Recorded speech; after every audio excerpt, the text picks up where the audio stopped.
यार मैं मुझे लगता है कि हम रास्ता भूल के कहीं आगे तो नहीं निकल गए हैं यार। अरे यार नक्स, मैं देखो पहले ही बोला था तो कॉल करके पूछ ले। अगर तू है कि मेरी बात मानता ही कहाँ है? आई एम वेरी श्योर कि रोहित के घर का रास्ता यही है, मैं पहले आ चुका हूँ। अरे आगे डेड एंड होगा यार, पूरी तरफ जंगल ही जंगल दिखाई दे रहा है। अब क्या करें? तू एक काम कर, ये मोबाइल ले और इसमें चेक कर जीपीएस में हम एग्जैक्टली कौन सी जगह है। हाँ अरे नक्स, ये तो केजपाल रोड है यार। केजपाल रोड? पर रोहित के घर के जाते समय तो केजपाल रोड आती ही नहीं थी।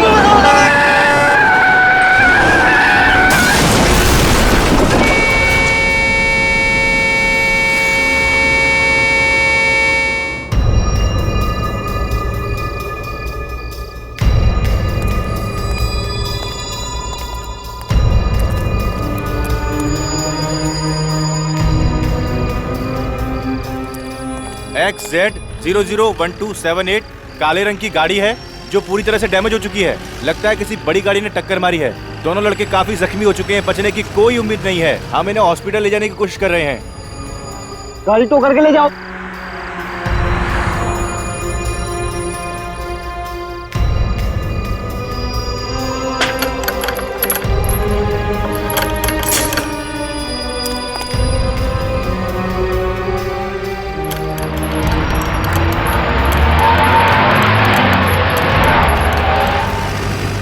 ये क्या है?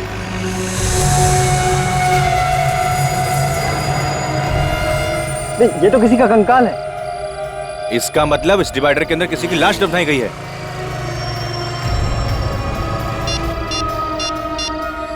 हेलो सीआईडी,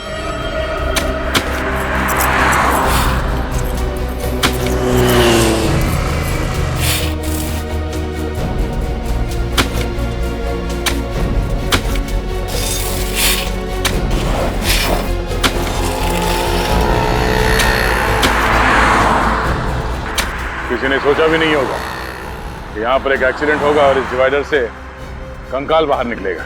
लगता है काफी दिनों पहले लाश को गाड़ा है यहाँ पे, जिसका अब कंकाल बन चुका है। सर, खूनी ने लाश को इस जगह ठिकाने लगाने का सोचा कैसे? उसने सोचा होगा कि कोई ये डिवाइडर तोड़ेगा नहीं और किसी को ये कंकाल मिलेगा नहीं। एक काम करो, आप लोग आ जाओ, आ जाओ।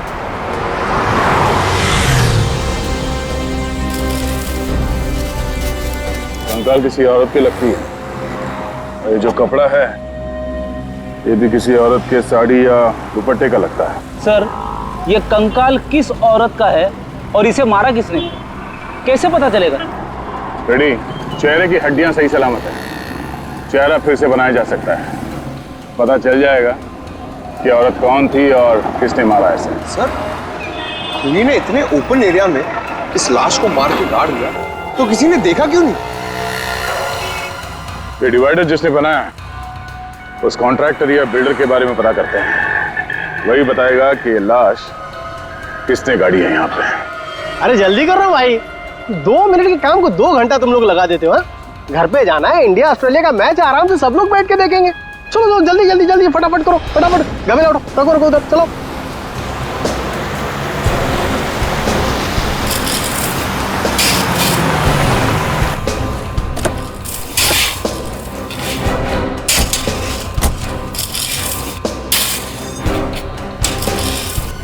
सुनो, ओ भाई साहब, मालिक कौन है यहाँ पे? मालिक कौन है इस बिल्डिंग का?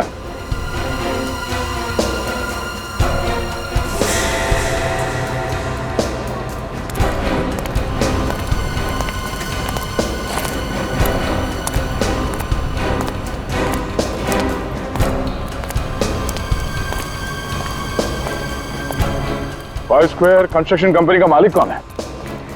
जी मैं हूं, बोलिए। केजपाल रोड पे जो डिवाइडर बना है वो आप ही ने बनाया? जी हाँ, लेकिन आप लोग है कौन और इतने सारे सवाल क्यों पूछ रहे हो? सीआईडी? देखिए सर, हमने कोई गलती नहीं की है। इनफैक्ट डिवाइडर बनाने के लिए जो मटेरियल यूज किया है वो भी A1 क्वालिटी का है। सच कह रहा हूँ, हमने कोई लापरवाही नहीं की है। कोई लापरवाही नहीं की आपने? एक औरत की लाश गाड़ी है डिवाइडर के अंदर आपने। औरत की लाश? सर ये क्या कह रहे हैं आप? या, उस औरत का कंकाल हमें उस डिवाइडर से मिला है। अब आप लोग मुझे ऐसे क्यों देख रहे हैं? मैंने कुछ नहीं किया। ये कौन? ये कॉन्ट्रैक्टर है, डिवाइडर बनाने का कॉन्ट्रैक्ट मैंने इन्हीं को दिया था। देखिए मैंने किसी को नहीं मारा, मैंने कुछ नहीं किया। डिवाइडर कब बना था? हाँ, पिछले साल 1 मई 2012 से लेकर 2 जून 2012 के बीच में ये सारा काम हुआ है सर। 1 मई 2012 से 2 जून 2012। जी सर। सर देखिए, साइट पर तो हमेशा काम चलता रहता है, वहाँ पे सारे मजदूर रहते हैं। सर मैंने ऐसा कुछ किया होता तो मजदूरों को तो पता होता ना सर। सर हो सकता है मजदूरों को कुछ मालूम है इसके बारे में। डिवाइडर पे जितने मजदूर काम कर रहे थे उन सबके नाम और पते चाहिए हमें, हम उनसे मिलना चाहेंगे।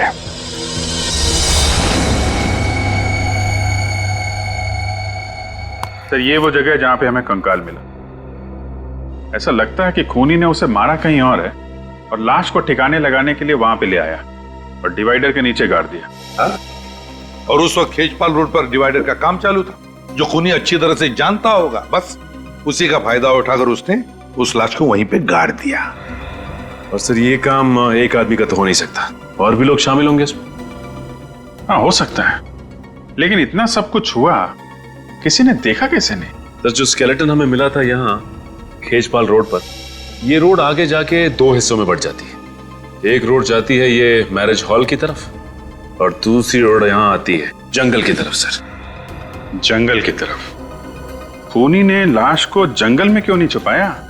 वहां तो आसानी से ठिकाने लगा सकता था सर। हाँ अभिजीत, मगर कभी कभी जंगल में भी तो काम चलता है, लकड़ी तोड़का वगैरह कुछ। हो सकता है उस वक्त ये काम चल रहा था, इसलिए खूनी की हिम्मत नहीं हुई। सर हाँ 1 मई 2012 से लेके 2 जून 2012 तक 9 औरतों के गायब होने की रिपोर्ट दर्ज करी गई है। ठीक है, तो सर उनमें से 6 औरतों को ढूंढ लिया गया था। 2 की मौत हो चुकी थी, एक औरत मिल तो गई है लेकिन वो घर वापस नहीं जाना चाहती थी। इसका मतलब है इस औरत का मिसिंग रिपोर्ट दर्ज किया नहीं गया। क्यों नहीं किया गया? सर हो सकता है इसके परिवार में कोई हो ही ना।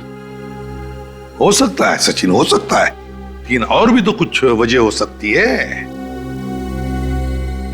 एक काम करते हैं, फॉरेस्ट डिपार्टमेंट से पता लगाओ 1 मई 2012 और 2 जून 2012 के बीच क्या जंगल में कुछ काम चल रहा था क्या? और फिर ये कॉन्ट्रैक्टर्स वसंत और भुवन, इन्होंने जो डिवाइडर पर काम करने वाले मजदूरों के नाम दिए ना, उन सभी मजदूरों को ब्यूरो में बुला लेते हैं।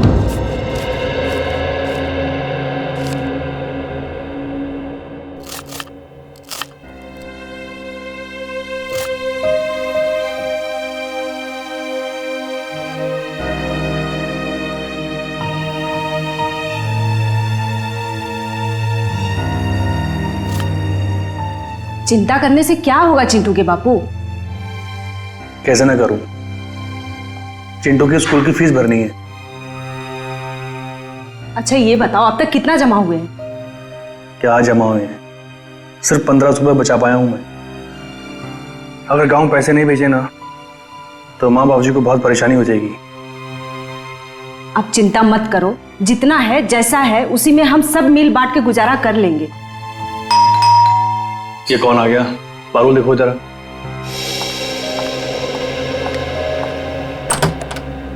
भाभी नमस्ते। नमस्ते, आइए। जी भाभी। अरे सोहन, क्या चल रहा है यार? बढ़िया भाई, दैनिक मेरा एक छोटा सा काम करेगा। देख मना मत करना यार, मैं तेरा एहसान ना जिंदगी भर नहीं भूलूंगा। भाई घबराया क्यों है? क्या बात है? पारुल जरा देखो चिंटू को। बैठ पहले। देख बैठने का टाइम नहीं है, मैं ना कुछ दिनों के लिए, मतलब कुछ सप्ताह के लिए घर जा रहा हूँ। तू ये मेरा ब्रीफकेस कुछ दिनों के लिए अपने घर संभाल के रख लेगा? भाई रख लूंगा, पर इसमें है क्या? घरेलू सामान है यार। कहीं फंसवाने का सामान तो नहीं है? कैसी बात कर रहा है यार, तू मेरा दोस्त है, तुझे मुझ पे भरोसा नहीं? अरे नहीं नहीं यार, मुझे तुझ पर पूरा भरोसा है, पर तू देख किसी मुसीबत में तो नहीं तू? नहीं नहीं भाई, ऐसी कोई बात नहीं है, बस तू इसे रख ले, मैं जैसे ही लौट के आऊंगा तुझे फोन करूंगा। ठीक है भाई, अब मैं चलता हूँ। ठीक है, ध्यान से जाना।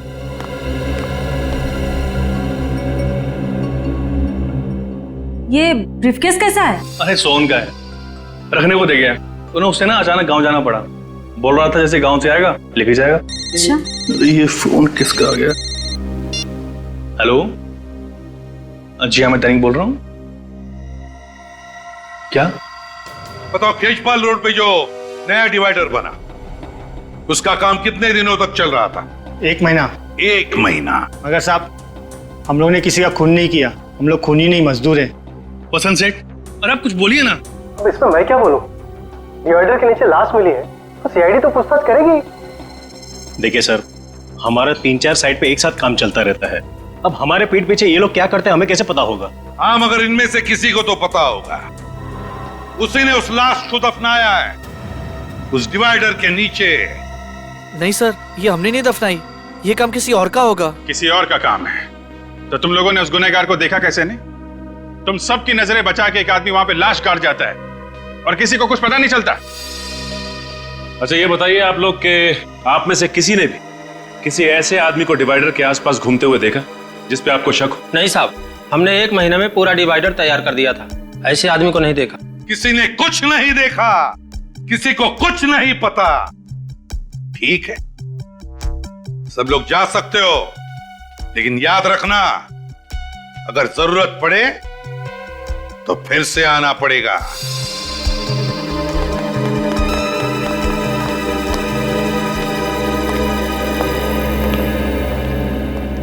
सर, आपने इन लोग को जाने क्यों दिया? मुझे मौका देते ना, 2 मिनट में इन लोग से सब मैं निकलवा लेता। पंकज जी, आपको मौका मिलेगा, शांत हो जाइए। हाँ पूर्वी? सर, वो दैनिक नाम का मजदूर कुछ ज्यादा ही परेशान लग रहा है। दैनिक? सर, चेहरे का रंग उड़ा उड़ा लग रहा था कुछ छुपा रहा है। हाँ अभिजीत, मुझे भी गड़बड़ लग रहा है वो। इन सभी लोगों पर नजर रखो, ये कॉन्ट्रैक्टर्स भी और मजदूर भी, और खास करके वो दैनिक।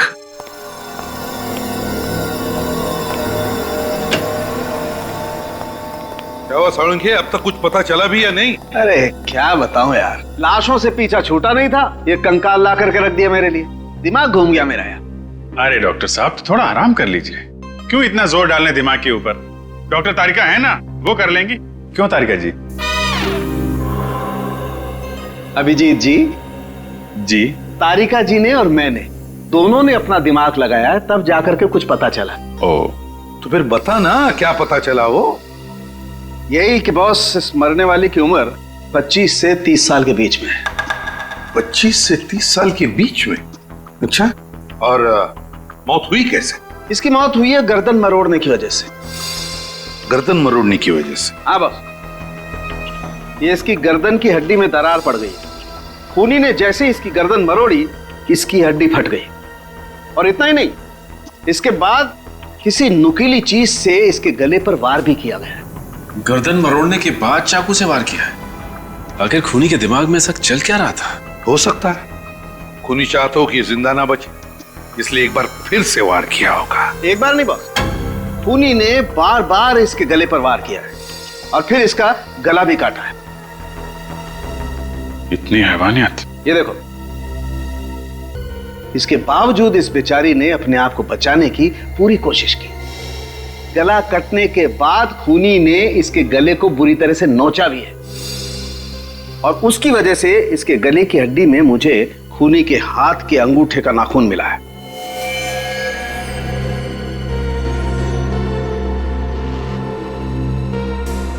तो फिर अभिजीत, शायद खूनी के हाथ के अंगूठे में नाखून ही ना हो। डॉक्टर साहब, नाखून आदमी का है कि औरत का? डीएनए टेस्ट किया, पता चला कि ये आदमी का नाखून। सर, कहीं ये लूटपाट का केस तो नहीं है? कुछ ज्वेलरी वगैरह खींची होगी, छीना झपटी में नाखून फंस गया। हाँ? मौत कब हुई होगी इसकी डॉक्टर साहब? 7 से 8 महीने पहले हुई है। 7 से 8 महीने पहले? यार फिर साळुंखे, इसका चेहरा ही बना दे। चेहरा बना चुका हूं बॉस। ग्रेट, तो फिर दिखाओ। हाँ, दिखाता हूं।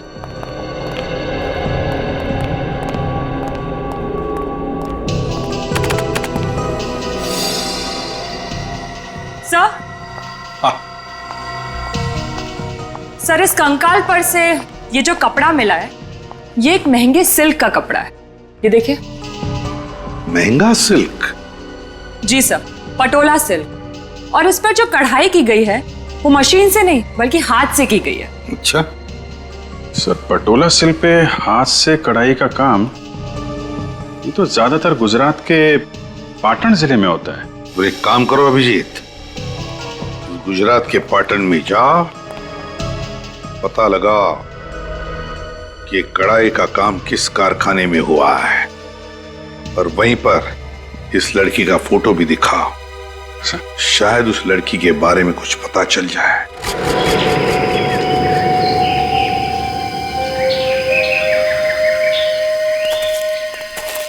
सर, खेजपाल रोड पर अगर किसी का मर्डर हुआ है तो इसे हमें क्या लेना देना?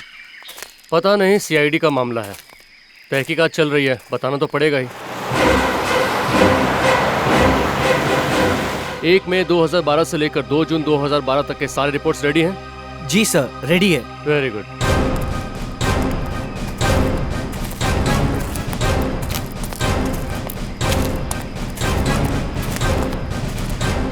नमस्कार सर, मेरा नाम अमय और ये हमारे head of the department mister Chander. Hello officers. Hello. नमस्ते सर। नमस्ते। देखिए, हमें यह पता करना है कि 1 मई 2012 से 2 जून 2012 के बीच यहाँ जंगल में कुछ काम चल रहा था क्या आप लोगों का? हाँ, काम तो चल रहा था, लेकिन क्यों सर? दरअसल उस दौरान एक औरत का खून हो गया और खूनी ने उस औरत की लाश खेजपाल रोड के डिवाइडर में दफना दिया था। तो इसलिए हम ये जानना चाहते थे कि उस दौरान जंगल में आप लोगों ने किसी अनजान आदमी को आते जाते देखा क्या? देखिए, वैसे तो हम लोग शाम को 6 बजे तक ही काम करते हैं, लेकिन एक बार हमारे वर्कर्स ने रात को देर तक काम किया था। कौन सी तारीख थी वो? शायद 1 जून थी, और उस रात हम लोग सारे पेड़ों की मार्किंग कर रहे थे। उस रात आपने किसी ऐसे आदमी को देखा हो यहाँ पे घूमते फिरते जिस पे आपको शक हो?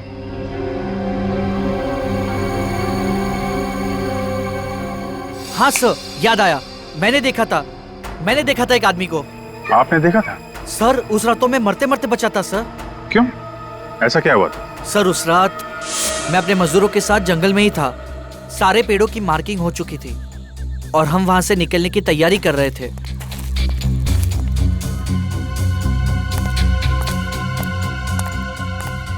अचानक एक तेज गाड़ी आई और उसने मुझे टक्कर मारी। मैं उठता उससे पहले तो गाड़ी रिवर्स मार चुकी थी और बहुत स्पीड से मेरे बाजू से चली गई और वो अपनी गाड़ी लेके भाग गया। कितने बजे की बात है ये? लगभग 9 साढ़े 9 बजे होंगे। मतलब वो खूनी ही था, यहाँ पे लाश ठिकाने लगाने आया था, जंगल में काम चलता देख वापस भाग गया और खेजपाल रोड के डिवाइडर में लाश गाड़ दी। ये डिवाइडर वाले मजदूर कुछ छुपा रहे हैं।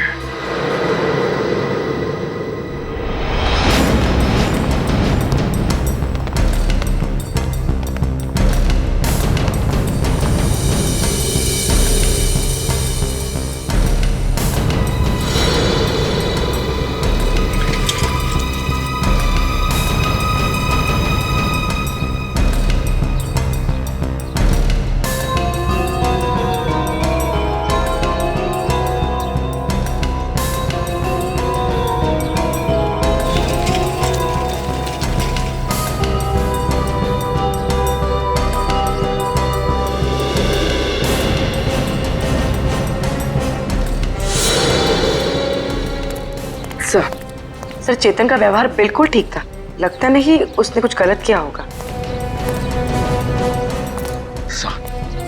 यहाँ भी सब ठीक है। सारे मजदूरों के व्यवहार में कोई फर्क नहीं पड़ा। हाँ सर, जिस तरह से वो पहले काम पे जाते थे अभी भी बिल्कुल उसी तरह से काम पे जा रहे हैं। देख के नहीं लगता कि किसी बात को लेकर परेशान है।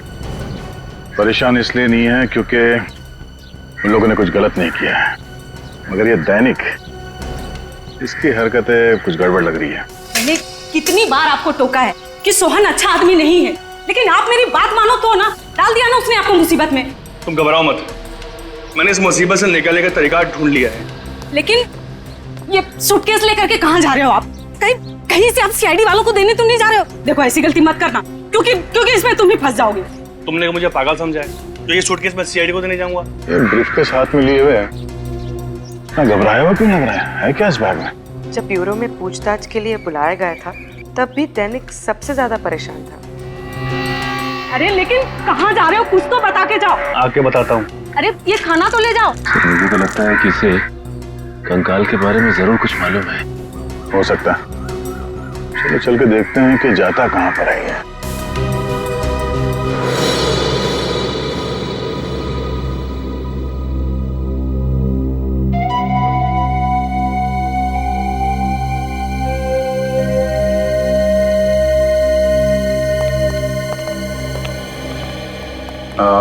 मालिक कहाँ है? Excuse me.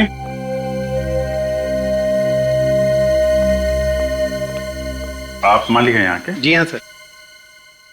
डिजाइन देके बताएंगे आपके यहाँ तैयार की गई थी? सर डिजाइन के बारे में तो नहीं बता सकते, इस तरीके का मटेरियल सिर्फ हम ही लोग यूज करते हैं सर। साला बहन जरा ये देख के बताइए।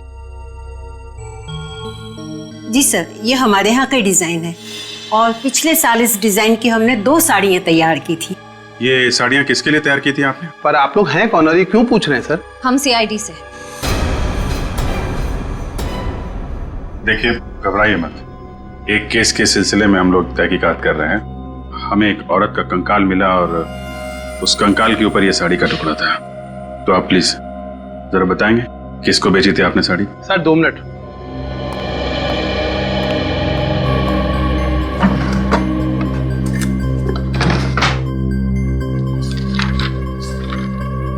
सर ये हैं, ये 2 लोग हैं, एक जिग्नेश भाई हैं, ये बहुत बड़े बिजनेसमैन हैं सर। इन्होंने ये साड़ी अपनी पत्नी के लिए 1 जनवरी 2012 में बनवाई थी। और दूसरा? दूसरी है तानिया जी, ये मुंबई से हैं, इनकी डिलीवरी डेट है 25 मई 2012 सर। तानिया जी मुंबई से? ये हमारी बहुत पुरानी कस्टमर है सर। मुझे लगा उनकी शादी हो गई है और वो परदेश चली गई होंगी सर। कब होने वाली थी उनकी शादी? 1 जून 2012 को सर। तानिया जी ऐसी दिखती थी? हाँ हाँ सर यही है। ये तानिया जी का एड्रेस और फोन नंबर तो होगा ही आपके पास?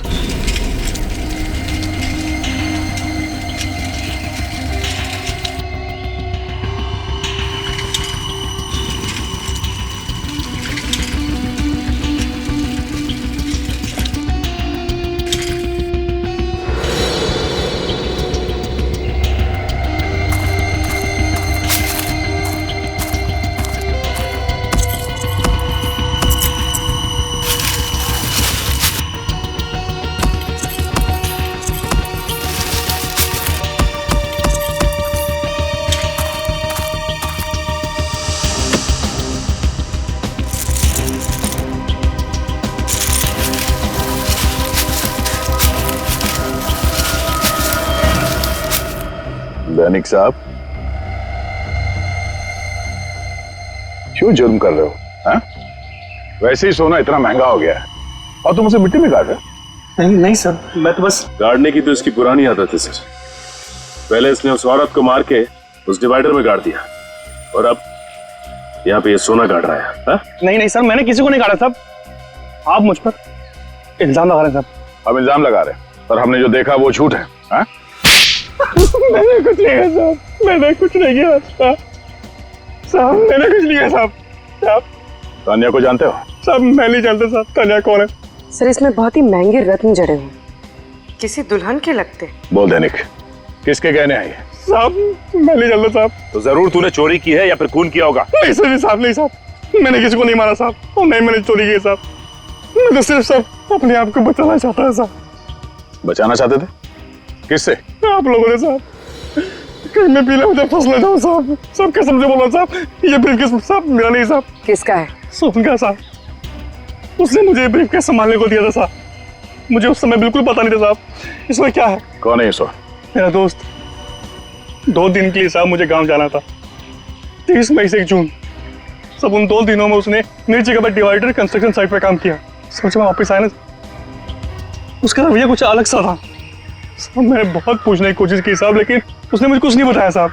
ये ब्रीफकेस तुम्हें सोहन ने दिया कब? साहब उस दिन जिस दिन आपने मुझे सीआईडी ब्यूरो को फोन किया था साहब, मैं बहुत डर गया था साहब, इसलिए मैं घर आया और मैंने इस ब्रीफकेस का ताला तोड़ा साहब। और जब तुम्हें पता चला कि बिना बताए सोहन ने तुम्हें ये महंगे गहने रखने के लिए दिए हैं तो तुम्हें शक हुआ उस पर?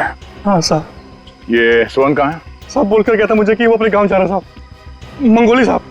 सर इसका मतलब तानिया के खून में सोहन का हाथ है? बिल्कुल सोहन का ही हाथ है, तभी तो वो गांव भाग गया। मंगोली चल के छानबीन करते हैं। इसे हिरासत में ले लो। देखो लाइट का स्विच कहाँ है?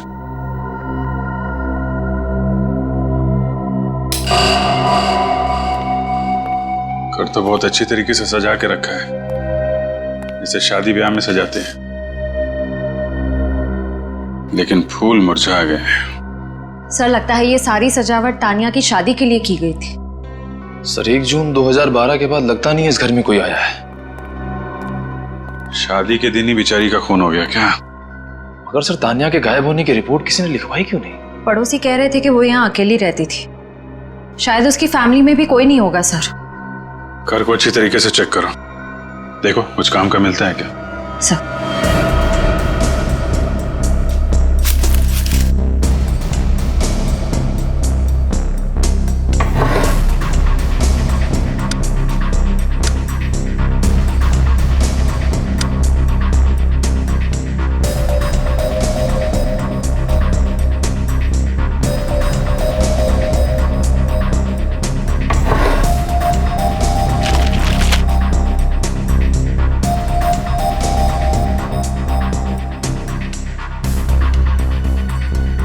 तान्या,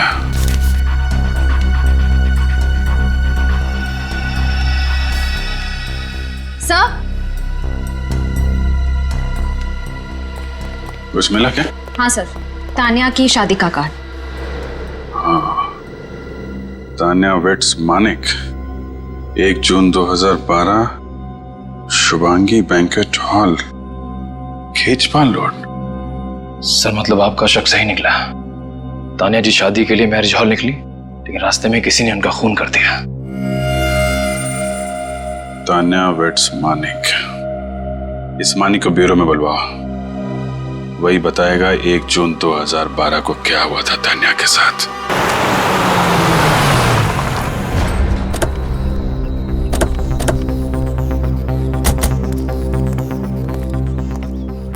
सुनो भाई साहब, अजब ये सोहन कहाँ रहता है?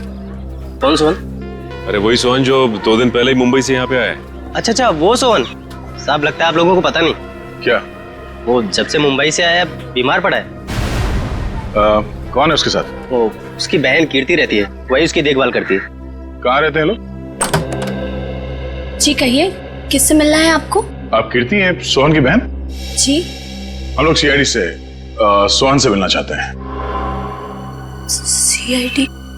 देखिए, डरने की कोई जरूरत नहीं है, हम उनसे कुछ जरूरी बात करना चाहते हैं।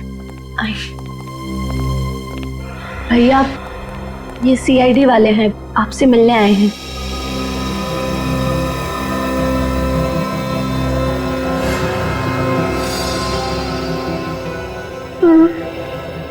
आप लोग भैया से क्या पूछना चाहते हैं? दरअसल ये तो अब बोल भी नहीं पा रहे। क्या हुआ? गांव के डॉक्टर का कहना है कि इन्हें किसी जहरीले कीड़े ने काटा है। कब हुआ ये हादसा? ठीक उसी दिन जिस दिन भैया शहर से यहाँ लौटे थे। यहाँ लौटते ही वो खेत में किसी से मिलने गए और आने के बाद उन्हें बुखार आ गया। बस तभी से भैया ना बोल पा रहे और ना चल पा रहे। और गांव के डॉक्टर का कहना है कि भैया आप कभी नहीं बोल पाएंगे। सर लेकिन मेरे भैया ने किया क्या है? इन्होंने 1 जून 2012 की रात खेचपाल रोड पर तानिया का खून करने में किसी की मदद की थी। कभी किसी आदमी के बारे में बताया इन्होंने आपको? नहीं सर, इन्होंने कुछ नहीं बताया। बस इनके चेहरे पर एक अजीब सा डर लगा रहता था।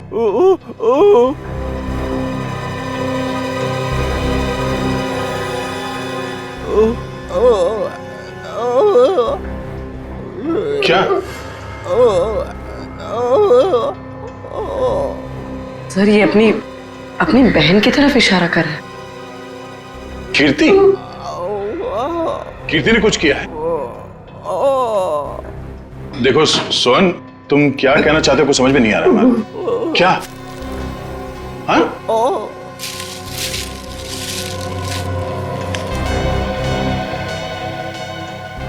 खून?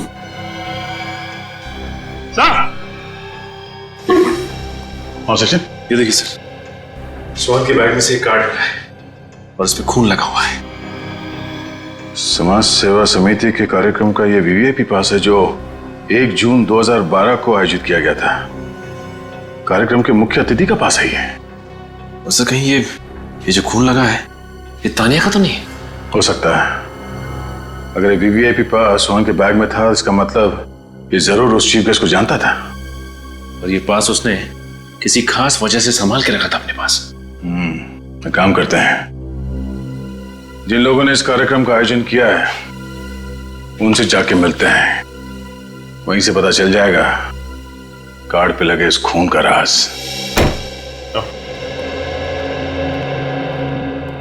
चल, ये रहा मानिक। हाँ मानिक, मानिक ये फोटो देखो, क्या पहचानते हो इसे? ये तो तानिया सर, इससे मेरी शादी होने वाली थी सर। हाँ, तानिया ही है। मेरा मतलब है तानिया ही थी। जहां पर तुम्हारी शादी होने वाली थी, बस बिल्कुल वहीं से कुछ ही दूरी पर हमें तानिया का ये कंकाल मिला। क्या? ये नहीं हो सकता सर। ऐसा हुआ है मानिक जी, किसी ने तानिया को शादी के जोड़े में ही मार दिया और फिर उसे जमीन में गाड़ दिया। किसने मारा मेरी तानिया को? शायद आपने। मैं क्यों मारूंगा? तो फिर तानिया के गायब होने के बाद आपने एफआईआर क्यों नहीं लिखवाई? उसे ढूंढने की कोशिश क्यों नहीं की आपने? सर मैंने बहुत ढूंढने की कोशिश की थी, मगर जब वो शुभांगी हॉल नहीं आई तो मैं समझ गया कि उसने शादी का इरादा बदल दिया है सर। और मुझे बहुत दुख हुआ जब उसने उसके बाद एक बार भी मुझे फोन नहीं किया। तो तुम फोन कर लेते उसे? सर मैंने बहुत कोशिश की थी फोन करने की, मगर फोन स्विच ऑफ था। तो मुझे पता था कि उसके कुछ रिश्तेदार हमारी शादी के खिलाफ थे सर। तानिया बहुत डरती थी उनसे और हमेशा कहती थी कि उसके रिश्तेदार बहुत खतरनाक और बहुत पावरफुल लोग हैं। जब वो मंडप नहीं पहुंची तो मेरे परिवार वाले भी बहुत गुस्सा हो गए और मैं समझ गया सर कि उसने अपने रिश्तेदारों के डर से ही मुझे धोखा दे दिया। है कौन ये रिश्तेदार? कभी तानिया ने उनका नाम बताया तुम्हें? नहीं सर, उनसे कभी उसने मिलने ही नहीं दिया। तानिया के माता पिता से क्यों नहीं बात की तुमने? तानिया के माँ बाप नहीं है सर। तानिया से आखिरी बार कब बात हुई थी आपकी उस दिन? ये कोई 8:30 बजे सर, जब वो ब्यूटी पार्लर से मैरिज हॉल के लिए निकली थी। मतलब जो कुछ भी हुआ है ब्यूटी पार्लर और उस मैरिज हॉल के बीच में हुआ है। शुभांगी हॉल तो खेचपाल रोड पे है ना? जी सर। तो जब आप उस दिन वहां पे गए तो क्या उस रोड पे डिवाइडर का काम चल रहा था क्या? जी सर, चल रहा था। वहां पे किसी को देखा था आपने? नहीं सर, कोई भी नहीं था वहां। किसी को भी नहीं देखा। ठीक है, जा सकते हो तुम। जी सर।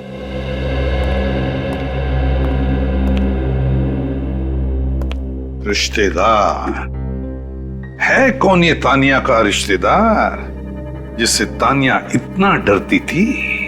सर हो सकता है इसके भाई बहन, क्योंकि माँ बाप की तो मौत हो चुकी थी। सर सोहन हमें तानिया के खूनी के बारे में कुछ बताने की कोशिश कर रहा था। वो बार बार अपना अंगूठा दिखा रहा था और अपनी बहन कीर्ति की ओर इशारा कर रहा था। पता लगाओ इस तानिया का कोई भाई है क्या?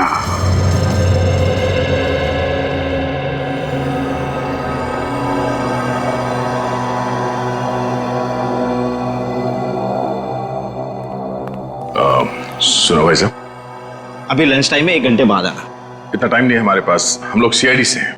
सीआईडी? आइए सर, बैठिए। नहीं, हम बैठने के लिए नहीं आए, कुछ सवाल पूछने हैं। नमस्ते जी, मेरा नाम ऐश्वर्या है। देखिए मिसेस ऐश्वर्या जी, ये नहीं, मैं अभी तक मिस ऐश्वर्या ही हूँ। ओ आप मिस ऐश्वर्या। अच्छा ये बताइए कि 1 जून 2012 को यहाँ पे एक चैरिटी इवेंट किया गया था, राइट? हाँ सर, साल में हम लोग एक बार चैरिटी इवेंट करते हैं, इस बार भी करेंगे। अगर मैं आपको इनवाइट करूँ तो आप आएंगे ना सर? आप आने की कोशिश करूंगा मैं। आपको आना ही पड़ेगा। वो क्या है ना कि पिछले साल का इवेंट थोड़ा फ्लॉप हो गया था। आप आएंगे ना तो इवेंट में 4 चांद लग जाएंगे ओ अब वैसे ऐश्वर्या जी, ये इवेंट आपका फ्लॉप कैसे हो गया था? उस इवेंट के चीफ गेस्ट इवेंट में नहीं आए। रात 11 बजे तक सभी लोग उनका वेट करते रहे, बाद में नाराज होकर वापस लौट गए। तो आप लोगों ने पता नहीं किया कि वो क्यों नहीं आए? हमें बाद में पता चला कि उनको रास्ते में चोट आ गई थी और उनको डॉक्टर के पास भी जाना पड़ा था। यही था ना वो कार्यक्रम? हाँ, यही था। Thank you. Thank you. Chief guest से मिलना पड़ेगा।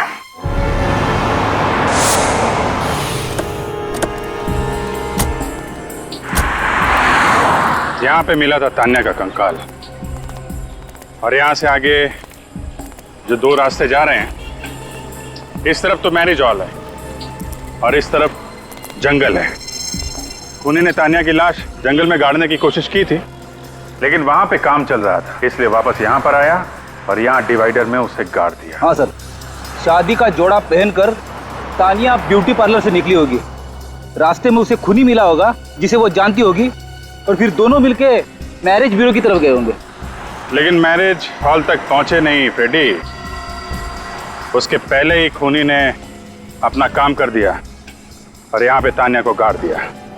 सर मगर उसने अकेले कैसे गाड़ा होगा? जरूर उसने किसी की मदद ली होगी। हाँ सर, ये काम किसी कंस्ट्रक्शन साइट का वर्कर ही कर सकता है। कोई और करता तो इतनी फिनिशिंग नहीं हो पाती। और दूसरे दिन जब बाकी के वर्कर यहाँ पे आते तो टेढ़ा मेढ़ा काम देखकर वो वापस उसे तोड़ देते और लाश बाहर आ जाती। सर, ये काम जरूर सोहन ने किया है। उसी के पास सोने के जेवर थे जो उसने दैनिक को दिए थे, शायद तान्या के गले से निकाल लिए हो। और सोहन को यहाँ इस काम के लिए एक ही आदमी बुला सकता है। दया, बिल्कुल ठीक दया, बिल्कुल ठीक, सही सोच रहे हो। सारे सबूत उसी आदमी की तरफ इशारा कर रहे हैं। खूनी वही है दया। हाँ वही है, उठा लो उसे। चल चल चल जल्दी कर, जल्दी कर, चल। अरे तू अंदर क्या कर रहा है? हाँ? अरे 4 दिन का काम था, 8 दिन लगा दिया तुम लोगों ने। कितने आलसी हो तुम लोग। आज से लिफ्ट का काम शुरू होना था, वो कब शुरू होगा? समझ में नहीं आता तुम लोगों को? अरे भुवन जी, आपने इस कॉन्ट्रैक्टर को सिर्फ मजदूरों पर चिल्लाने के लिए रखा है क्या? दरअसल वसंत जी है ही ऐसे, छोटी छोटी बातों में गुस्सा हो जाते हैं, लेकिन मजदूर से काम बहुत अच्छा निकलवाते हैं। अच्छा, अब आप किसी तान्या नाम की लड़की को जानते थे? तान्या? नहीं सर। ठीक है, चलो चलो चलो, जल्दी करो, जल्दी करो। पता नहीं कब काम करेंगे लोग, समझ में नहीं आता है।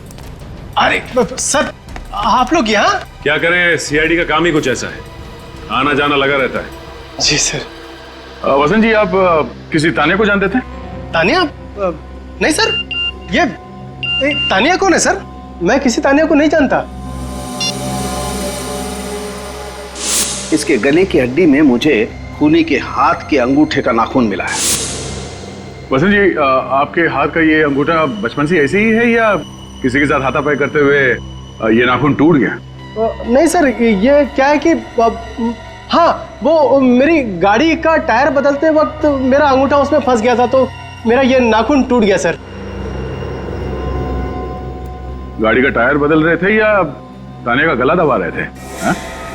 सर वो सर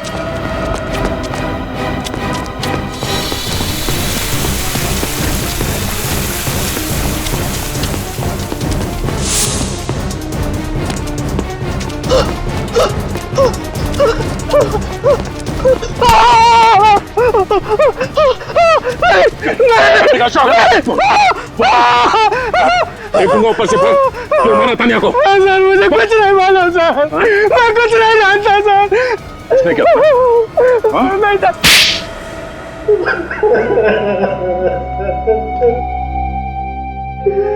हाँ सर, मैंने ही तान्या को खून किया है सर। सिर्फ इतना ही नहीं, गर्दन मरोड़ी, गला काटा। शर्म नहीं आई तुम्हें? अपनी बहन का इस तरह से, इतनी बेदर्दी से खून करते हो? वो मेरी सगी बहन नहीं थी। थी तो वो बहन ही ना तुम्हारी। हाँ? क्यों खून किया उसका? क्योंकि नफरत करता था मैं उससे। बाबा ने सारी प्रॉपर्टी उसके नाम कर दी थी।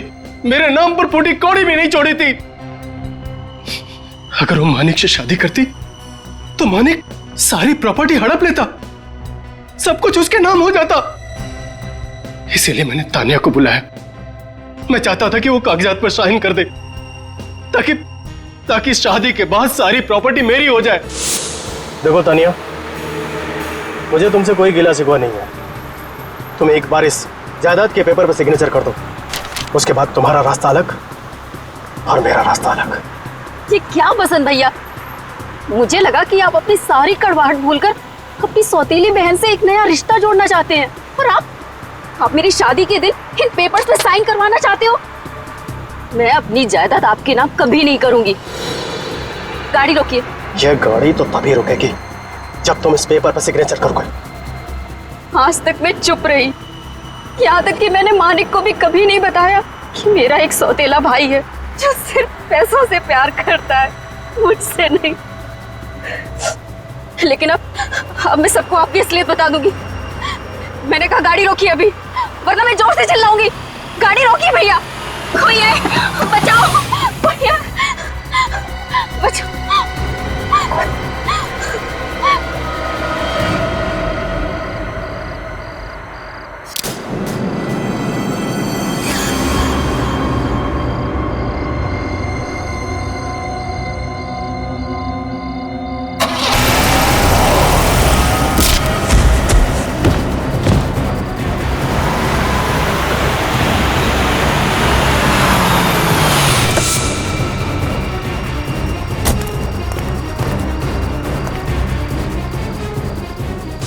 हाँ सोहन, साइड पे आ जा। जल्दी कर, जल्दी कर। लेकिन तुमने सपने में भी नहीं सोचा होगा कि उस रास्ते पे एक दिन एक्सीडेंट होगा, डिवाइडर टूटेगा और तुम्हारा गुनाह सामने आ जाएगा।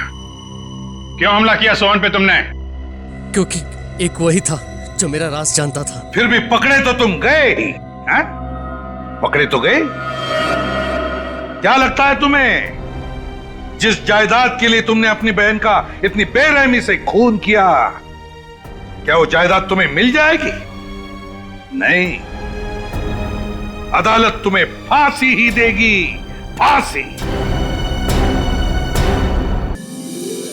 मेरे प्यारे दोस्तों, आप लोग अपनी बिजी शेड्यूल से कुछ कीमती पल निकालकर यहाँ आए हैं, तो इसके लिए बहुत बहुत धन्यवाद। जादू एक ऐसी अनोखी इच्छा जो हम सबके दिलों में बचपन से पनपती आई है। शायद ही यहाँ कोई ऐसा इंसान होगा जिसने कभी जादू के बारे में नहीं सोचा कि काश कोई जादू हो जाए और उसकी सारी मुसीबत दूर हो जाए। नौकरी मिलने से लेकर सच्चा प्यार पाने तक सब इसी जादू की प्रार्थना करते हैं। तो आज हम इसी जादू के शो के जरिए आप सबकी मनोकामनाओं को पूरा करने का वादा तो नहीं करते हैं, लेकिन हाँ इतना जरूर कहेंगे कि आपका मनोरंजन भरपूर होगा। तो जोरदार तालियों के साथ स्वागत कीजिए जादूगर तुषार राजेश्वर जी का।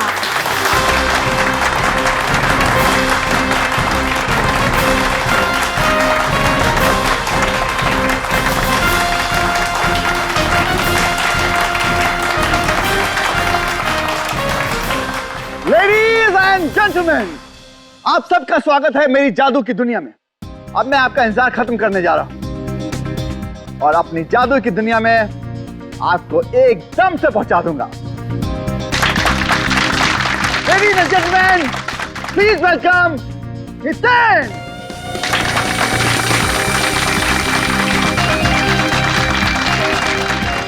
Ladies and gentleman, please welcome gorgeous Ritu.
हाँ तुषार जी, तो बताइए, इस बंद बॉक्स में तुमने 3-3 तलवारें घुसाई, 3-3 तलवारें, मगर रितु की मौत हुई एक छोटे से चाकू से।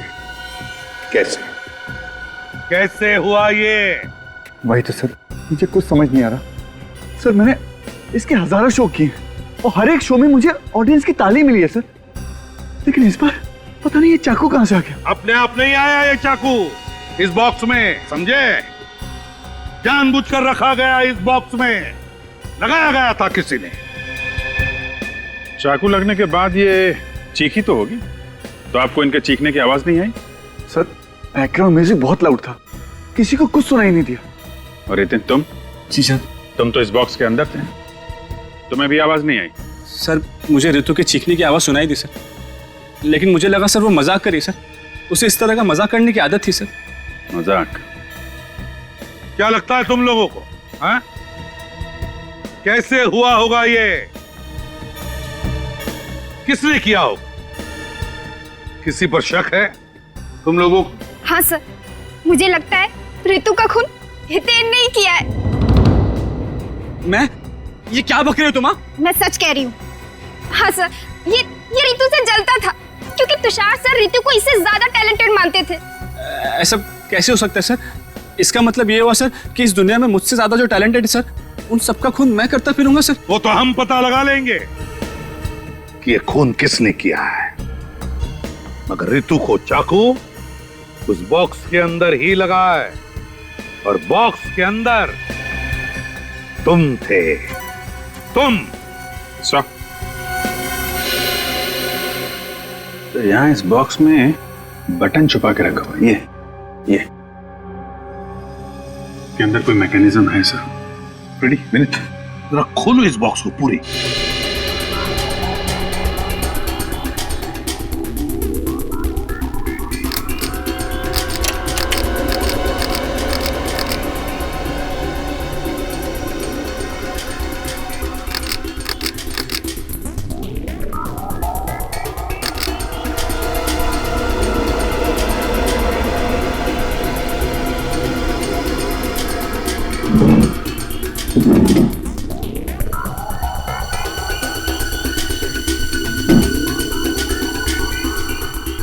ये तो ये है सारा चक्कर, हैं?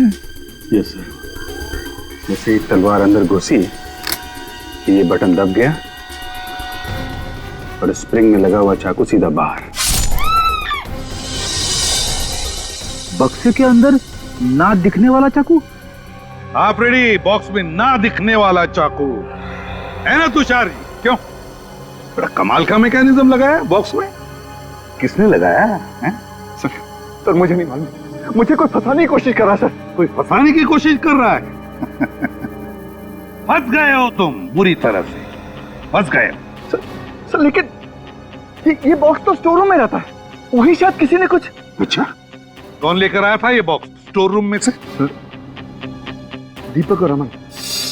सर ये बॉक्स स्टेज पर हम जरूर लेकर आए थे, लेकिन वो चाकू इसमें कहाँ से आया ये हम नहीं बता सकते सर।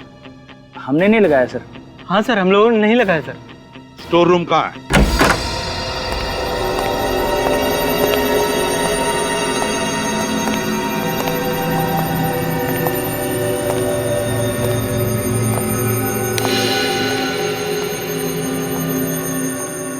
ये तुम्हारा स्टोर रूम। तो बॉक्स कहाँ रखते थे? सर इधर, यहाँ पर।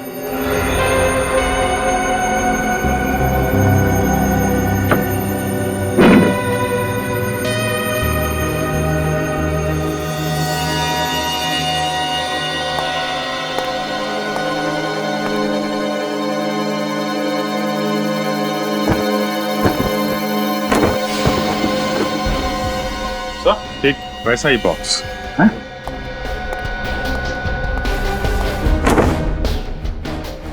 गॉड, हाँ?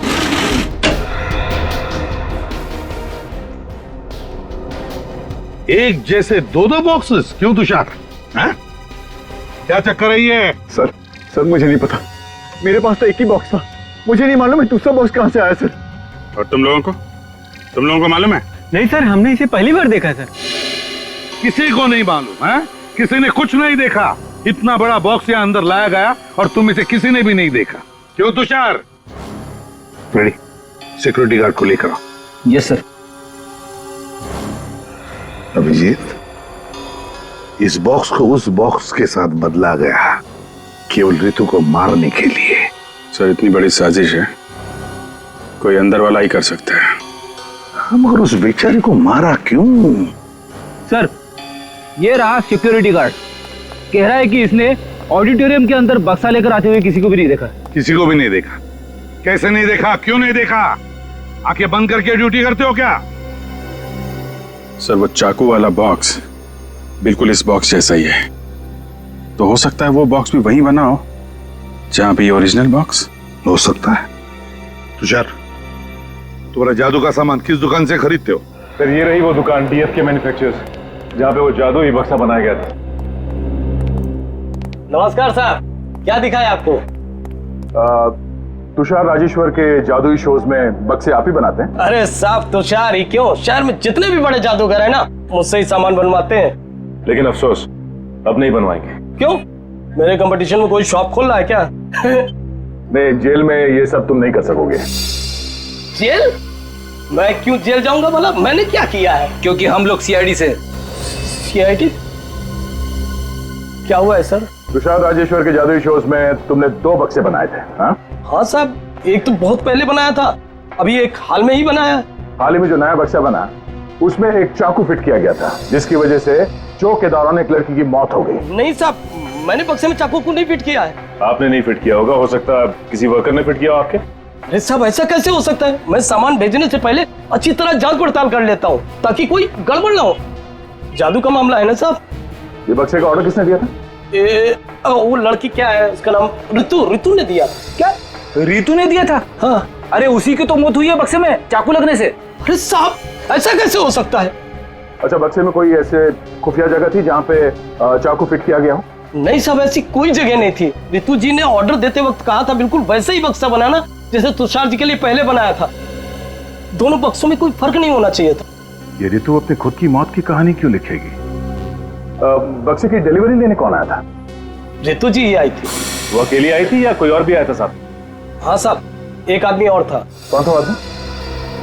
पता नहीं साहब। उसे देखोगे तो पहचान लोगे? हाँ साहब, पहचान जाएंगे। ठीक है।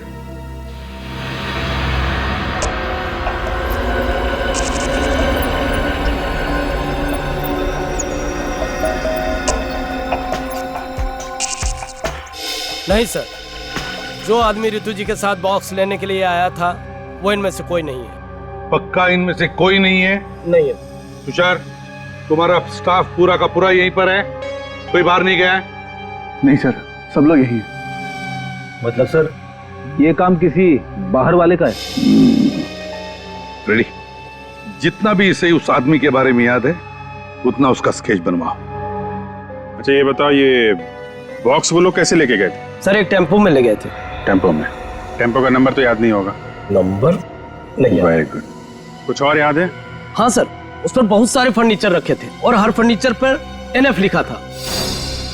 NF? हाँ सर। NF? शीत, ये NF मतलब जरूर कोई फर्नीचर वाला होगा जो फर्नीचर भाड़े पे देता है।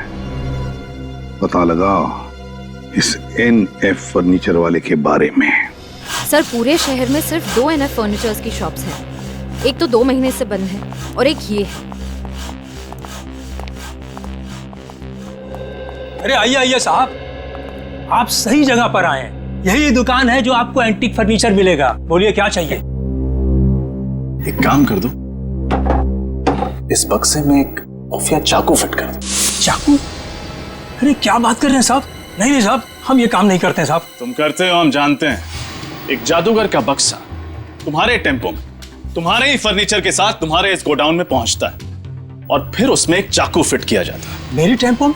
पीले रंग का टेम्पो है ना तुम्हारा? हाँ साहब, पीले रंग का टेम्पो तो हमारा ही है, मगर आप किस जादुई बक्से की बात कर रहे हैं? मेरे तो कुछ पल्ले नहीं पड़ रहा है। शराफत से समझाओ तो अक्सर मुजरिमों के पल्ले कुछ भी नहीं पड़ता। एक बार CID ब्यूरो लेकर जा तो सब कुछ बहुत जल्दी समझ में आने लगता है। अरे साहब CID ब्यूरो क्यों जाएंगे? आप जो पूछना चाहते हैं आप यही पूछ लीजिए ना।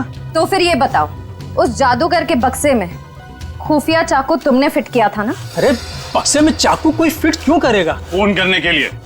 अपने कारपेंटर्स को बुलाओ। विजय, राजू, गोपाल, सब यहाँ देखो, सीआईडी तुमसे कुछ बात करना चाहती है। रोक!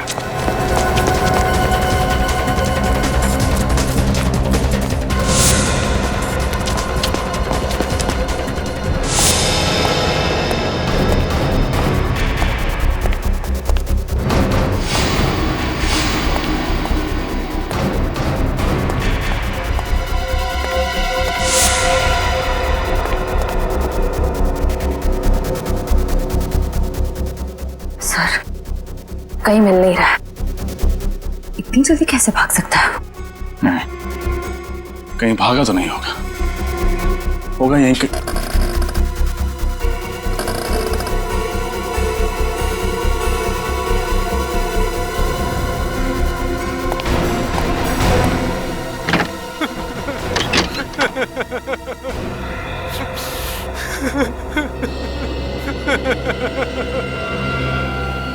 सब छोड़ दो मुझे, सब छोड़ दो। मैं जिंदगी भर आपके घर के फर्नीचर मुफ्त बनाऊंगा साहब। मैं तुझे मुफ्त में एक ऐसा तोहफा दूंगा कि आज के बाद तू कभी जुर्म नहीं कर पाएगा। पता उस बक्से में चाकू क्यों फिट किया तूने? बताता हूँ साहब, बताता हूँ साहब। पैसे की लालच में अंधा हो गया था साहब, पैसे की लालच में। किसने दिए थे पैसे? सर, जीवन ने। जीवन कौन है? मेरी चौल में रहता है। इस काम के लिए उसने मुझे 2 लाख दिए तो मैं मना नहीं कर पाया। 2 लाख रुपए के लिए तुमने एक मासूम लड़की से उसकी जिंदगी छीन ली। मुझे नहीं पता था कि इससे किसी की जान जाने वाली है। क्या लगा था तुझे? बक्से में चाकू लगा के वो पूजा अर्चना करने वाला था। कहाँ रहता है? कहाँ रहता है? घोड़ा, पप्पू घोड़ा चौल साहब। वो घोड़ा चौल, चल।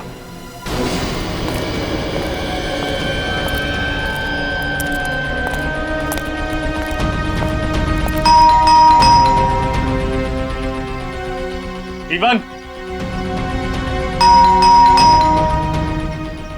जीवन,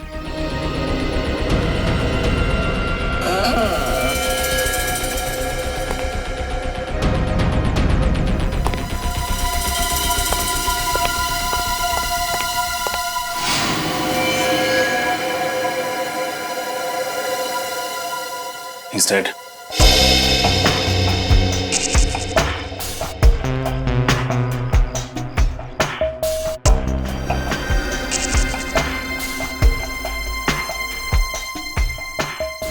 चाकू घोंप के खून किया गया है इसका। सर, 2 दिनों में दूसरा खून है ये। हाँ, जरूर खूनी को पता चल गया था कि सीआईडी जीवन तक पहुंच जाएगी, इसलिए मार दिया। एक काम करो, खोली को अच्छे से चेक करो, हो सकता है कुछ मिले। सर, आप लोगों ने किसी को देखा था खोली के अंदर जाते हुए या बाहर आते हुए? नहीं सर, हमने कुछ नहीं देखा। कमाल है, इस चौल में इतने सारे लोग रहते हैं, किसी ने कुछ तो देखा होगा। हम सच कह रहे हैं साहब, हमने कुछ नहीं देखा। जीवन के शरीर में चाकू घोंपा गया, वो चीखा होगा, चिल्लाया होगा, किसी ने कुछ तो सुना होगा।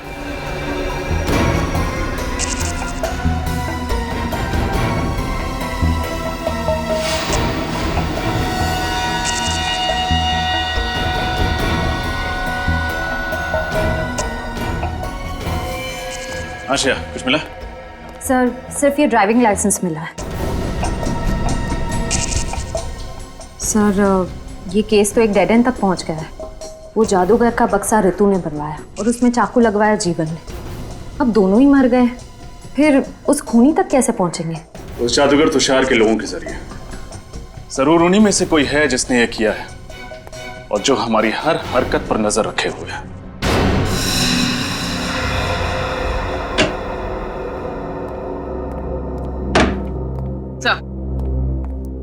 सर, ऋतु के बैंक अकाउंट की 1 साल की डिटेल्स लेकर आई हूँ। खास बात क्या है? सर, बात यह है कि ऋतु हर महीने की 1 तारीख को अपने अकाउंट से 25,000 रुपए किसी उमंग सेवा नाम के एनजीओ को डोनेट कर दी थी। 25,000 रुपए? काफी दानवीर थी। हाँ सर। सर ये डोनेशन 7 महीने पहले शुरू हुआ। अगस्त 3 तारीख को पहली बार डोनेशन दी गई। अच्छा सर, एक बात और, 16 तारीख से 10 दिन पहले तक हर रोज 45,000 रुपए निकाले गए, 4.5 लाख रुपए। 16 तारीख को 16 तारीख तक 4.5 लाख रुपए और 18 तारीख को उसका खून हो गया। तो ऐसी क्या खास जरूरत पड़ी इस ऋतु को पैसों की, हैं? सर। हाँ सर, ऋतु के मोबाइल के बारे में पूरी जानकारी मिल गई सर। क्या पता चला? सर उसने 16 तारीख को एक ही नंबर पे कई बार कॉल किया सर, 17071238 में सर। किसका नंबर है? सर फोन किया पर फोन बंद आ रहा है। सर इस नंबर का और ये 4.5 लाख रुपए का कुछ कनेक्शन लग रहा है। हाँ निखिल, सेलफोन कंपनी से पता लगाओ ये नंबर किसका है। और अभिजीत, ये एनजीओ उमंग सेवा, इसकी पूरी छानबीन करनी पड़ेगी। कहिए, मैं क्या मदद कर सकती हूँ आपकी? हम लोग सीआईडी से। सीआईडी? सीआईडी का क्या काम है? एक लड़की के बारे में कुछ जानकारी चाहिए थी आपसे। कौन सी लड़की? उसका नाम ऋतु है। ऋतु? जी हाँ। मैं ऐसी किसी लड़की को नहीं जानती। अच्छा, लेकिन हमें तो पता चला है कि हर महीने ऋतु के अकाउंट से 25,000 रुपए आपके इस एनजीओ उमंग सेवा को जाते हैं। देखिए, बहुत से अच्छे लोग हैं जो हमारी इस संस्था को दान करते हैं। मैं उनके बारे में आपको नहीं बता सकती। देखिए, ऋतु के बारे में जानना बहुत जरूरी है। क्यों? क्योंकि उसकी मौत हो चुकी है। क्या? जी, किसी ने उसका खून कर दिया है। देखा आपके समाज में कैसे अत्याचार हो रहे हैं औरतों के ऊपर। देखिए, हमें खूनी तक पहुंचने के लिए ऋतु के बारे में पूरी जानकारी चाहिए। पूछिए, क्या पूछना चाहते हैं आप लोग? हर महीने 25,000 रुपए ऋतु आपके इस एनजीओ को क्यों भेजती थी? अंजलि के लिए। कौन अंजलि? ऋतु की बड़ी बहन। बड़ी बहन? ऋतु की कोई बहन भी है? लेकिन हमें तो पता चला था कि ऋतु का इस दुनिया में कोई भी नहीं। खैर, अंजलि से मिल सकते हैं? देखो, ए फॉर एप्पल। अंजलि, आज नाश्ते में क्या खाया था? एप्पल। अंजलि को पसंद है ना बहुत एप्पल।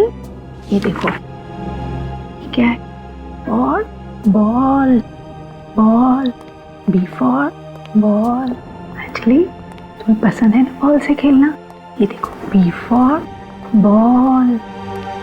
अंजलि बॉल से खेलती है ना? ये अंजलि है? जी। क्या हुआ इसे?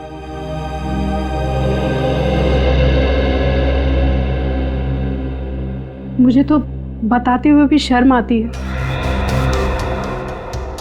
अंजलि जहाँ काम किया करती थी, वहाँ 2 लोगों ने एक दिन इसके साथ जबरदस्ती करने की कोशिश की और इस बात का इसको इतना गहरा सदमा लगा है कि आज तक ये बाहर ही नहीं निकल पाई है उससे। कभी कभी तो ये खुद ब खुद चिल्लाने लगती है, चीखने लगती है और रोने लगती है, और फिर जब इसको संभालने जाओ तो। वाकई बहुत दर्दनाक हादसा हुआ है इसके साथ। जिन बदमाशों ने इसके साथ ये किया, क्या उन्हें अपने किए की सजा मिली? नहीं, इसी बात से तो ऋतु इतनी परेशान थी। कानून पर से तो विश्वास ही उठ गया था उसका। और इसीलिए 25,000 रुपए हर महीने अंजलि के लिए भेजती थी यहाँ पे। जी। आपको अंजलि के बारे में कुछ पता है?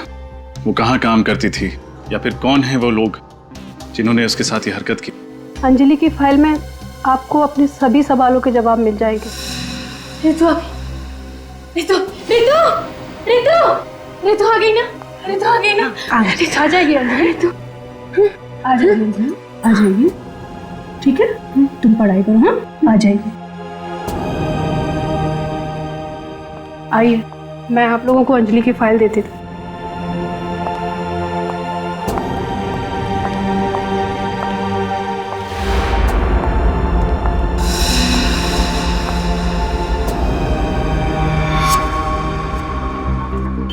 ये ऋतु महेश जैसे आदमी को बार बार फोन क्यों कर रही थी?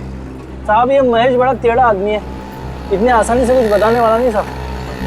तुम उसकी फिक्र मत करो, वो हम देख लेंगे।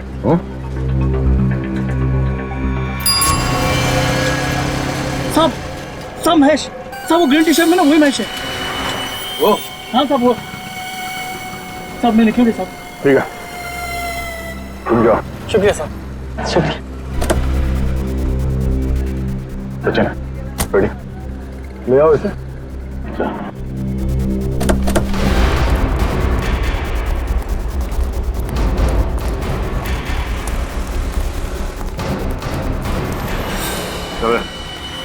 कौन हो तुम लोग?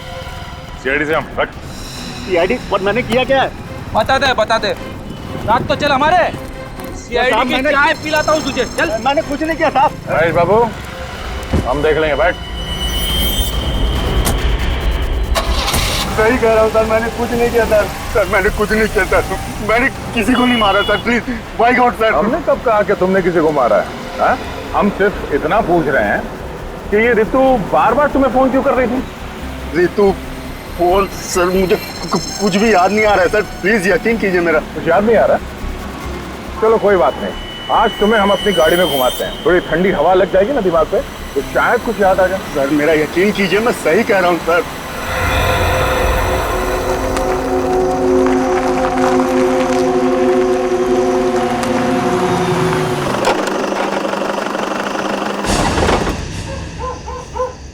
महेश, अब आखिरी बार पूछ रहा हूँ यार, बता दे, ठीक है? सर मैं कितनी, आपने मुझे पूरा मुंबई घुमाया, 500 बार एक ही सवाल पूछा और मैंने हर बार जवाब वही दिया कि मुझे नहीं पता सर। अब मैं आपको क्या बताऊं? चल ठीक है, जा।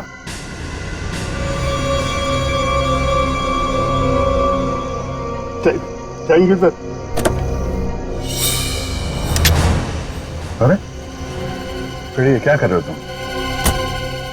काफी दिनों से गन चलाई नहीं है सर, देख रहा हूँ ठीक से चल रही है कि नहीं। तुम गए ना मेरा?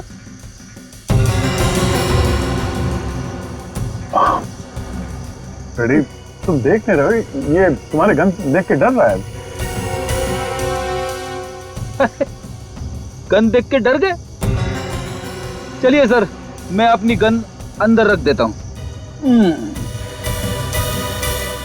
अब जाओ तुम, कुछ नहीं होगा, फ्रेडी कुछ नहीं करेगा।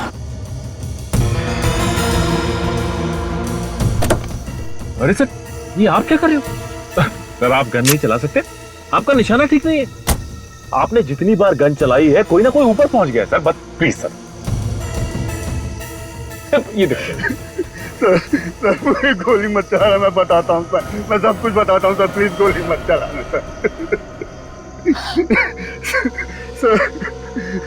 सर वो रितु किसी की सुपारी देना चाहती थी सर।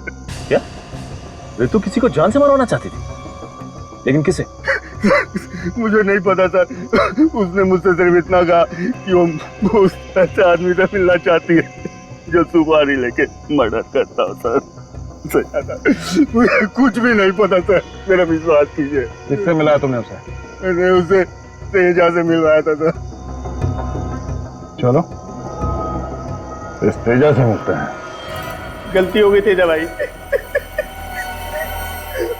माफ कर दो तेजा भाई।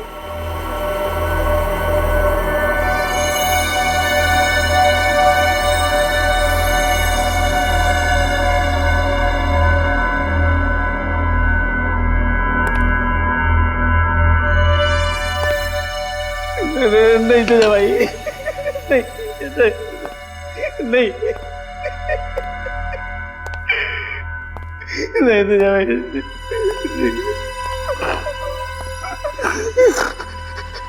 तेजा के दरबार में माफी नहीं, सिर्फ मौत मिलती है।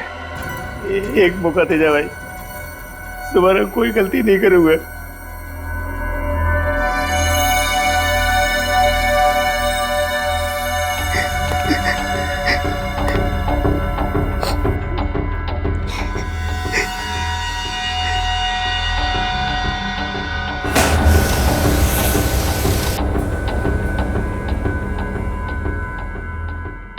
चल एक पत्ता उठा।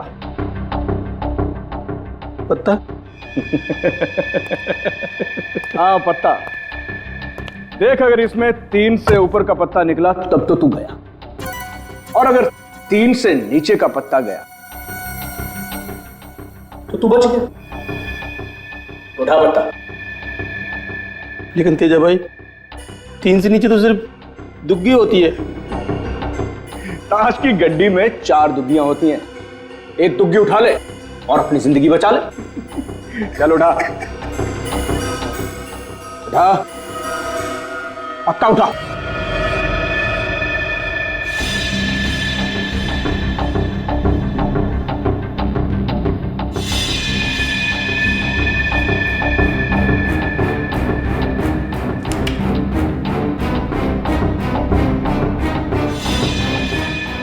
पक्का?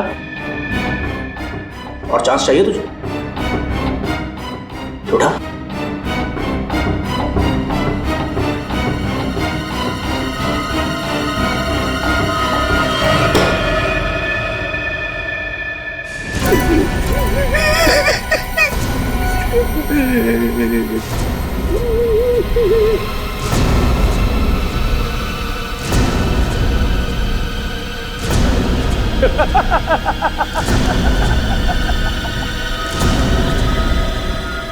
अरे वाह हरिया, क्या किस्मत पाई है रे तूने। तू तो बच गया।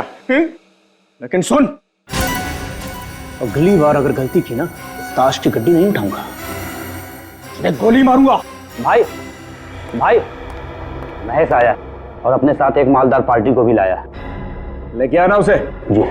और तू यहाँ क्या कर रहा है? मालूम है ना मेहमानों से मैं अकेले मिलता हूँ। चल निकल यहाँ से, चल फुट।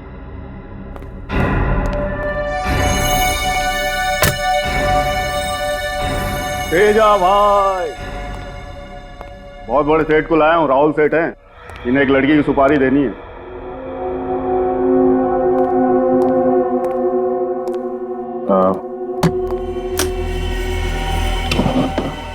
₹5 लाख इसमें, बाकी के पैसे काम हो जाने के बाद दूंगा। किसकी सुपारी है? ऋतु नाम है इसका।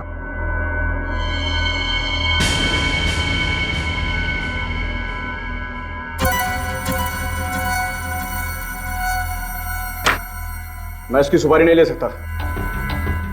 क्यों? अपुन गलत धंधा जरूर करता है, लेकिन बहुत ईमानदारी से करता है। क्या मतलब? इस लड़की ने अपुन को सुपारी दी है, तुषार जादूगर की। अपुन इसकी सुपारी नहीं ले सकता। तुषार जादूगर? वो तुषार राजेश्वर? हाँ वही। अभी 2 घंटे में उसका गेम हो जाएगा। तुषार को तो मैं कुछ होने नहीं दूंगा, पर 2 घंटे बाद तू कहाँ पे होगा तुझे मालूम है? जेल में। हाँ? ये क्या कर रहे हो तुम? इंस्पेक्टर दया, सीआईडी। अरे कहाँ मर गया तुम? अरे सीआईडी घुस आई है। खिलौना मुझे दे दो वरना बेवजह गोली चल जाएगी। अब सुना नहीं तुमने क्या बोला सर ने? हाँ?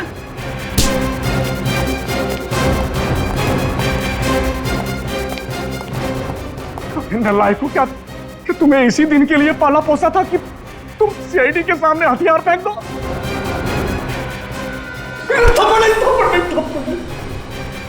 जल्दी बता, तुषार को कौन मारने वाला है? हीरा। हीरा कहाँ मारने की प्लानिंग की है? एवी ऑडिटोरियम के बाहर। एवी ऑडिटोरियम के बाहर? बड़ी हिरासत ले लो इसे। चल।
सीआईडी?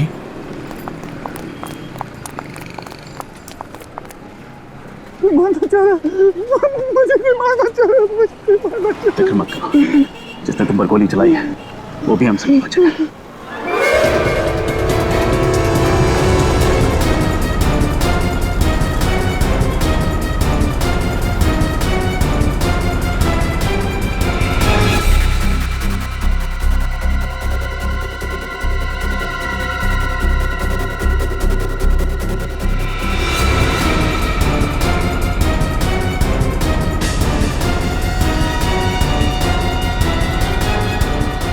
निखिल!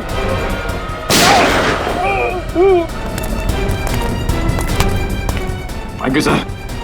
सीआईडी की जान इतनी सस्ती नहीं है। तेरा खेल खत्म हो गया, चल।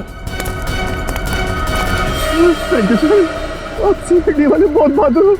कोनी मुझे छोड़ेगा नहीं, वो मुझे मार डालेगा। वो कोनी मुझे छोड़ेगा नहीं। हम भी तुझे नहीं छोड़ेंगे। मुझे? मैंने क्या किया? तुम भी एक खूनी हो। मैंने किसका खून किया? एक नहीं, दो लोगों का खून किया तुमने। एक ऋतु का और दूसरा जीवन का।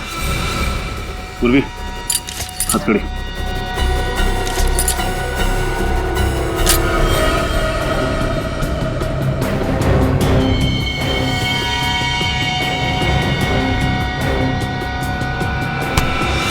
कहाँ भाग रहा है?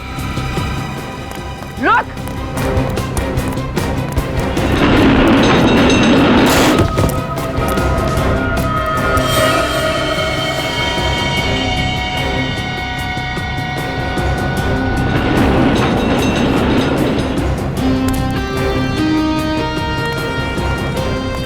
सर बहुत भाग रहा है ये। लगता है इसे भूख लगी है।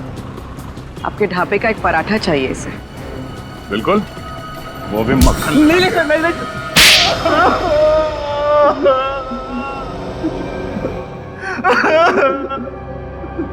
सर अंजलि की मौत सिर्फ और सिर्फ एक हादसा थी। हमने उसे जानबूझ के नहीं मारा सर। शराब के नशे में तुम दोनों अंजलि के कमरे में घुसे, उसके साथ बदतमीजी की और उसके बाद उसे छत से नीचे धक्का दे दिया। हा? सर हमने कोई धक्का नहीं दिया। बारिश बहुत तेज हो रही थी, पानी में उसका पैर फिसल गया सर। और उसके बाद तुम दोनों वहां से भाग गए, ये सोच के कि अंजलि मर चुकी है। हा? किसी को कुछ पता तक नहीं चलेगा। अंजलि जिंदा है, जिंदा। क्या कहा सर? अंजलि अब तक जिंदा है? हाँ, जिंदा है। और उसने तुम दोनों की करतूत ऋतु को बता दिया। और इसलिए अंजलि की बहन ऋतु तुम्हारे मैजिक ग्रुप में शामिल हो गई ताकि अपनी बहन का बदला ले सके। तभी उसने मुझे हितेन के खिलाफ भड़काया।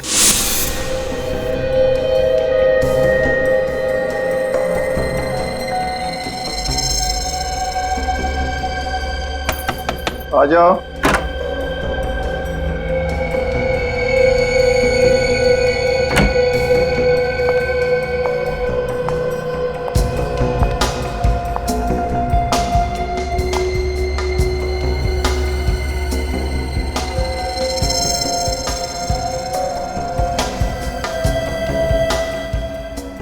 क्या हो रहे तू?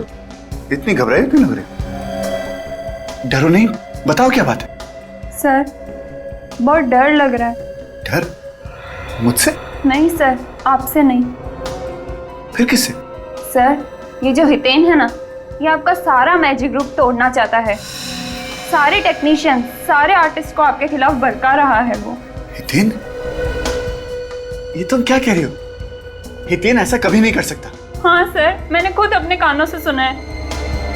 वो कह रहा था कि आपकी सारी कामयाबी का श्रेय उसे जाता है। और अगर एक बार उसने अपना खुद का मैजिक ग्रुप स्टार्ट कर दिया तो आप सड़क पर आ जाएंगे सर, आप बर्बाद हो जाएंगे। उसे जादू का ज भी नहीं आता था। उसे जादू मैंने सिखाया। जब उसने अपने लड़खड़ाते हुए कदम जादू की दुनिया में रखे तो उसने मेरी उंगली थामी, मेरी उंगली। और आज मुझे ही सड़क पर लाने के सपने देख रहा है सांप। बहुत जहरीला सांप है वो। मुझे जहर का दांत तोड़ना अच्छी तरह आता है।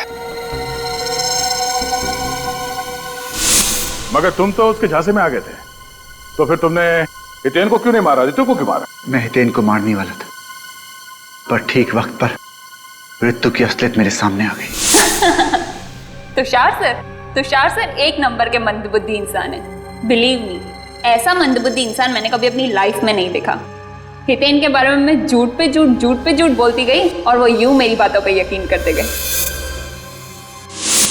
इसलिए मैंने जीवन से कहकर उस बक्से में चाकू उल्टा लगवा दिया, जिसकी वजह से हितेन की जगह रितु मर गई। जादूगर एक कलाकार होता है और एक कलाकार को जीवन का आदर करना चाहिए, जिंदगी की अहमियत समझनी चाहिए। तुम दोनों ने मिलकर एक मासूम लड़की की जिंदगी तबाह कर दी। और तुषार, तुमने दो खून किए हैं। अदालत का फैसला आने तक तुम दोनों को जेल में सड़ना पड़ेगा।